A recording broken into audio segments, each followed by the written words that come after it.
Hi. Yesterday, when I did a video, at the end of it, I said that the next video I would do, I'd talk a little bit about the type of equipment you would need to get started with doing some simple videos, and I did. So what I did was I looked at for two different operating systems. I looked at some basic equipment for either a Windows machine or a Mac from Apple. I tend to use Apple. I did look up things for the Windows, but I can't talk about whether or not they work good, bad, or indifferent. But I at least gave you some idea of pricing. One of the reasons why I wanted to do this is when I've talked to other people about video, one of the first things I hear is, "Wow, that's an expensive proposition," and it is because they keep seeing people walking around with $3,000 and $4,000 cameras and all these lights and cords and wires and mics with windscreens on them and pop filters and all this other stuff, which is very useful, except when you're getting out and getting started and you're just trying to get people to understand who you are and what you're doing, you don't need all that equipment because by and large you could be sitting at your desk the same way that I am and be able to create some really good videos with some very good content for people to get to know who you are. More importantly, sitting in front of your computer, you can also start to develop some things like some courses, some online courses and training. And I'll talk about what's available and how much it would cost you to be able to get into that. Let me get started. The first thing I look at is a webcam. Now, most of us, if not all of us, have computers that have built-in cameras. Some are better than others. The fact that they're built into the laptop, I would rather not use that. And the primary reason is when you have a laptop, generally when you open the screen, the top of it, and you're looking at it, you're looking down at it. And that's not the best way to be able to do something if you're recording yourself. You really want to be looking up. I actually have, with the computer that I'm using, quite the opposite effect because I have a big iMac. And I'm not looking at that. I'm looking at a webcam, but I'm going to turn and look at it, and you can see that when I do that, I have to look up too much, and it's not the way that I want to be able to be recorded.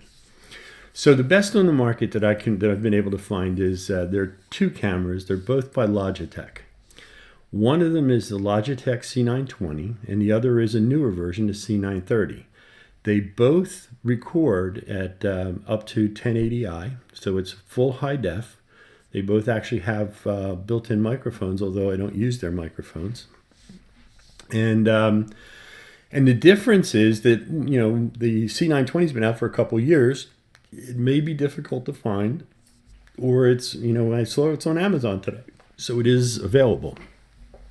So the C920 costs $64, and the C930 cost $96.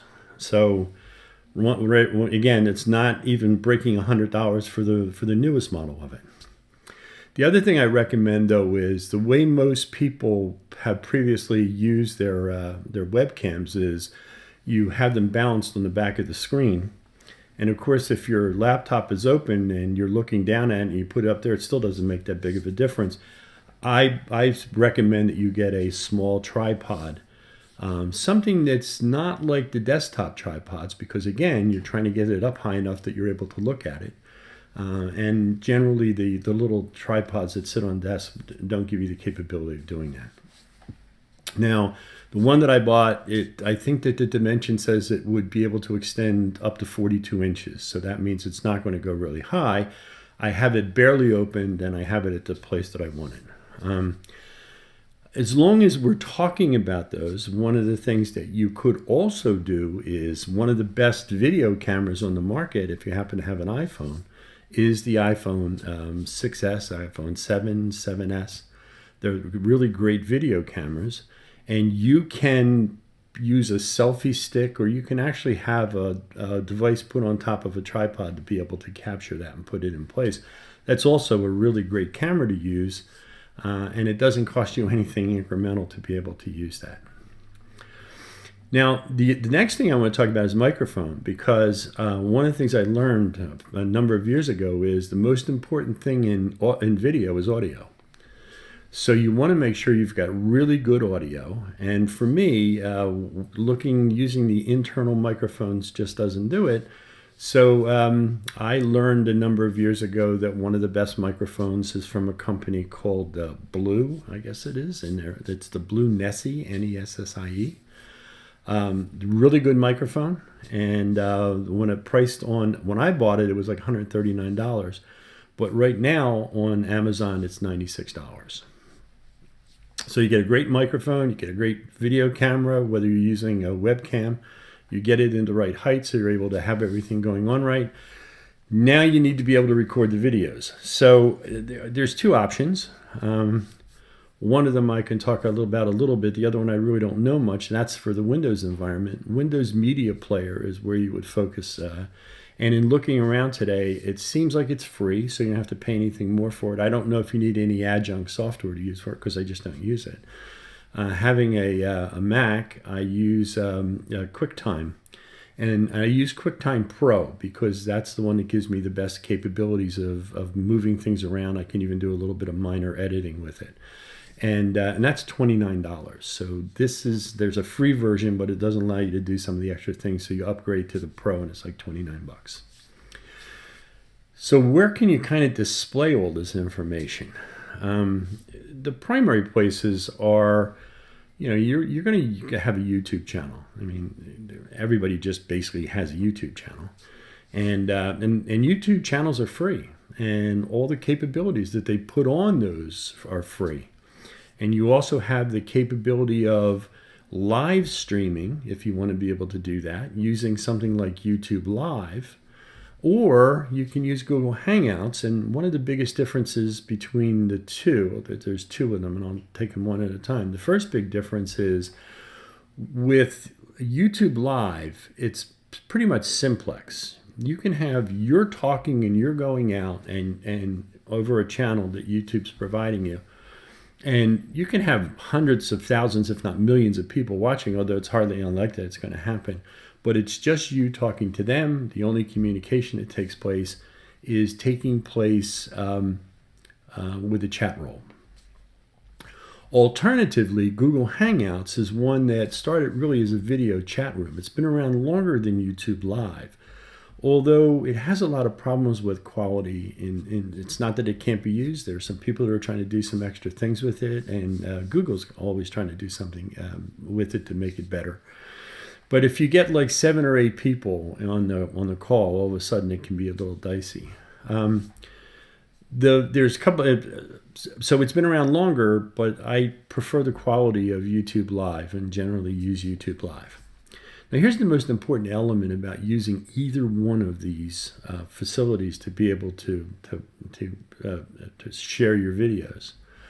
The price for using it is nothing. It's free, whether you're using YouTube Live or using Google Hangouts. And I just saw, because I did a video yesterday, and I saw that now if you're using Google Hangouts, there's a maximum amount of time you can put on a video is 6 hours. Now, I don't know about you, but I'm not doing too many 6-hour videos. So you can go on there, you can set it up for a certain time, and this is the one where if you're going to be able to trade dollars for time in a very different way, you can set up a live streaming session. And you can, buy some Facebook traffic, and go out and then have the transactions and collecting the money. Use something like Everbright, and you can be able to charge for it, and they'll take care of it. And when you do your videos, you just basically say that they're private. And private means the only way somebody gets to watch it is if you give them a token. So you control things. Even if you weren't going to charge for it, you might want to do something with a token. So you might be able to, at least in some way, get some contact information from these people. The course, like I said, it doesn't cost you anything. It's free. And more importantly, when your video is done, when your session is done, you get a link to a movie, an MP4 of your entire session.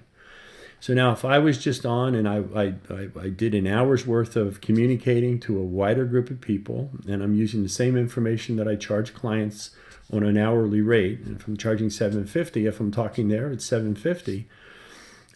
I can then take that same information that I would use to a more broader audience And if I could get 100 people to pay $50 and go through Eventbrite, all of a sudden it's $5,000. Now there is a cost for using Eventbrite, and you do have to pay for the Facebook traffic. But quite honestly, it's not even going to be, if you had 100 people, it's not going to cost you more than, I don't know, $700-800, and most of that is going after the Facebook traffic and the pay-per-click.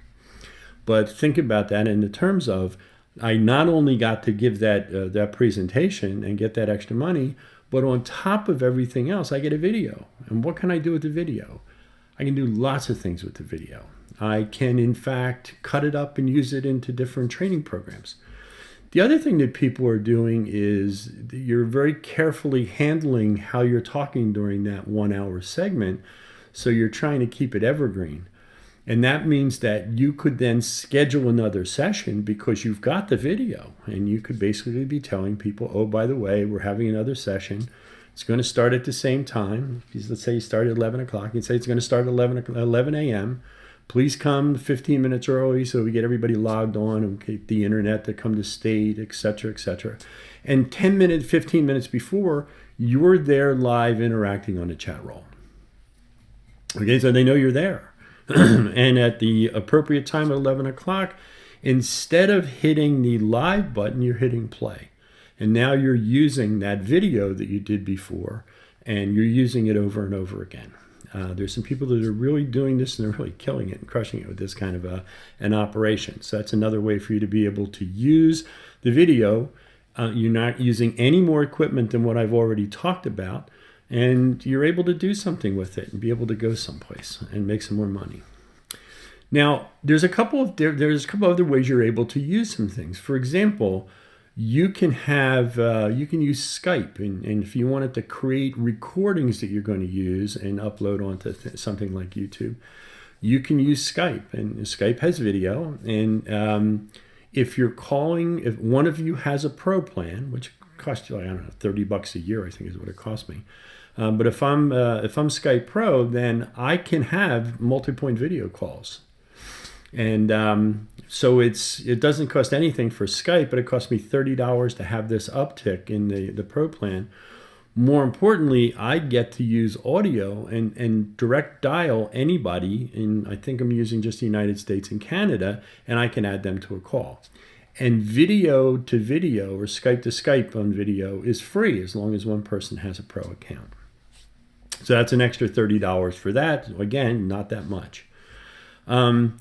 Alternatively, I have to be able to then record the call.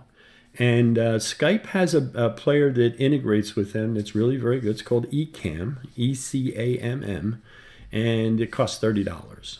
So not a big deal. You pay $30 for the year. You got a $30 camera, and now you can have multiple people, and you can record the videos, and you can use them in, because you get a video, you can use it in many different ways. The last thing I want to talk about is one of the things you may want to do is you may want to be in the process of creating training or webinars. And if you're going to be doing things like that, whether you're an Apple user or a Windows user, there are some tools to be able to do that. They're actually called Session Capture. So there's two of them. The one for Windows is called Camtasia, C-A-M-T-A-S-I-A. It's by a company called TechSmith. And I used to use that years ago when I was using a Windows machine. Now I have an Apple machine, and there's a product called ScreenFlow from Telestream, and that's $99. And what this gives you the capability of doing is you can go over and you can set it up, and you're just going to use your computer, and you tell it how you want to operate. You want to record the screen, you want to record internal audio, you want to record external audio. And you set it up. For example, I did a course where I was teaching some people about how Amazon works if they're authors. And, that people wanted to know things like, well, how do I set up my Amazon account to be able to put an ebook up? So in order to create the course, I just started ScreenFlow and then went onto my computer and went over to my Kindle Direct Publishing account and showed them how to set it up, and then showed them how to upload the book on it. And it captured all that and then saved it for me. And then I was able to use that as course material. So, for either 199 with Windows or 99 with ScreenFlow, you have the capability now with this amount of equipment to be able to do some pretty interesting things to change the way you are getting money for time. So what I talked about, if you have a Windows machine, the total investment is $471. And if you happen to have a Mac, it's $400. So we're not talking about an enormous amount of money. And with just those tools and just those things and getting used to using them, you're able to create some extra income. One of the things I wanted to point out about using something like Camtasia or ScreenFlow. I was recently on a call with Frank Kern. And if you don't know Frank Kern, you probably should if you're going to get into this business, because Frank's just a genius at internet marketing. And he was talking about this whole area of doing some of these things. And one of the people who was on the call said, I have a concern. I really don't like being on camera. And they were talking about actually making training courses and such. And Frank said, well, then I have some good news for you. There was just some information that came out from a major university that basically said 65% of the time or 61% of the time, people that watch a webinar or is watching a live streaming event don't want to see the person who's talking. Well, it just so happens that if that's the case, either Camtasia or ScreenFlow will allow you to talk. They'll even allow you to live stream where you can be able to show some things going out there. You can have a PowerPoint or a keynote going out and talking about it, and you don't have to be on screen. So there's another reason why. There's another reason to not do it, but to do it. So I think that this is very easy to do. It's also, it can be very lucrative. There's a lot of people doing this right now, but there's always room for more people. And if you have any questions, by all means, as I said before, you can put something in the comment section. Or if you want to get to me directly, it's jfbutz@gmail.com. So hopefully this was useful to you, and now you won't be kind of afraid of, well, this is going to cost me a fortune, because if $400 or $471 to get into completely new revenue streams is too much, then there's other problems that you might have. So I hope you enjoyed it, and until next time, you take care.